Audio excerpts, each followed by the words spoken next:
दोस्तों इस जड़ी बूटी को पहचान लीजिए।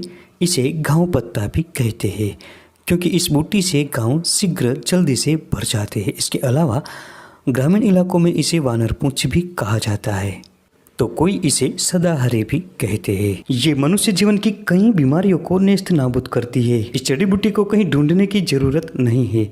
ये आपके आंगन में हो सकती है, आपके आसपास में हो सकती है, खेत खलिहान में खरपतवार के रूप में उत्पन्न हो सकती है, या सड़क के किनारों पर भी आप इसे आसानी से देख सकते हैं।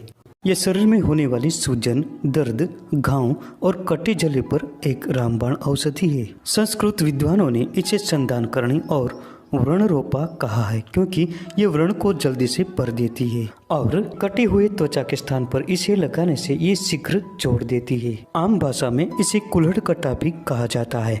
हिंदी में इसे सदाहरी, परदेसी लांगली और देसी संजीवनी बूटी कहते हैं। कहीं कहीं इसे पत्थर फोड़, पत्थर चूर और पाषाण भेद भी कहते हैं। इसके पत्रों में जीवाणुरोधी गुण पाए जाते हैं। दोस्तों इसके पुष्पों में कैंसर रोधी गुण पाए जाते हैं। दोस्तों इस जड़ी बूटी को भृंगराज के स्थान पर भी उपयोग में लिया जाता है। दोस्तों ये पौधा लगभग सारे भारतवर्ष में पाया जाता है।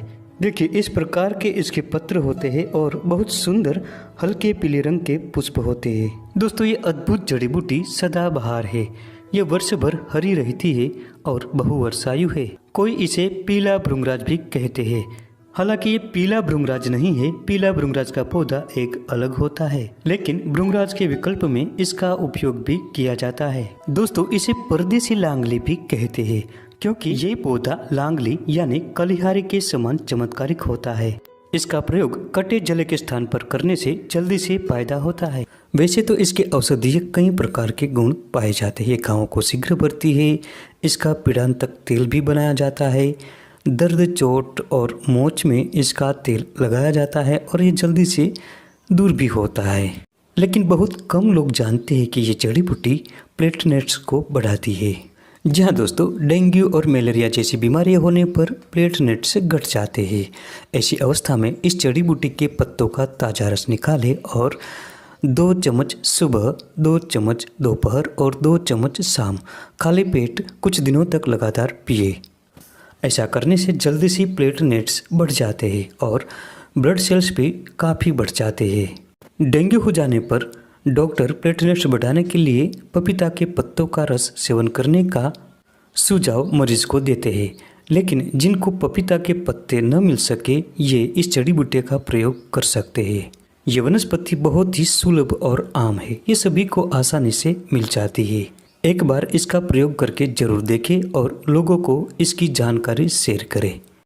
इस पौधे के ताजे रस और पत्तों का प्रयोग करने से डायबिटीज के घाव शीघ्र भर जाते हैं। दोस्तों ये पौधा बहुत चमत्कारिक है। यदि शरीर के किसी भी अंग पर चोट या किसी कारण रक्त बह रहा हो तो इसके ताजे पत्तों को पीसकर प्रभावित स्थान पर रस लगाते हैं तो खून बहना तुरंत बंद हो जाता है। इसके अलावा किसी भी प्रकार का घाव हो जो भर न रहा हो तो इसके पत्तों को पीसकर उस स्थान पर लगाने से घाव शीघ्र ही भरने लगता है। दोस्तों इस जड़ी बूटी के प्रयोग से एक तेल का निर्माण किया जाता है। दोस्तों इस चमत्कारिक तेल का निर्माण करने के लिए इस परदेसी लांगली के पत्तों को लांगली यानी कलिहारी के पत्तों के साथ समान मात्रा में मिलाकर सरसों के तेल के साथ धीमी आंच पर पकाएं। जब पत्तियों का रंग काला हो जाए यानी जल जाए तब ठंडा होने के बाद छानकर एक कांच की बोतल में भरकर रखें। अगर कलिहारी न मिले तो इसके साथ काले धतूरा के पत्तों का उपयोग कर सकते हैं। इसके साथ सफेद कनेर के पत्तों को भी मिलाया जा सकता है। इससे तेल अधिक प्रभावशाली बनता है। इस तेल की मालिश करने से जोड़ों का दर्द, घुटनों का दर्द, कमर दर्द और सभी प्रकार के मांसपेशियों में होने वाले दर्द में भी चमत्कारिक फायदा होता है। दोस्तों जिन लोगों को लकवा मार गया हो उस पर इस तेल का प्रयोग करने से अधिक फायदा होता है। इस तेल के प्रयोग से जो लोग चलने फिरने के काबिल न हो वो भी जल्दी से फायदा महसूस करते हैं।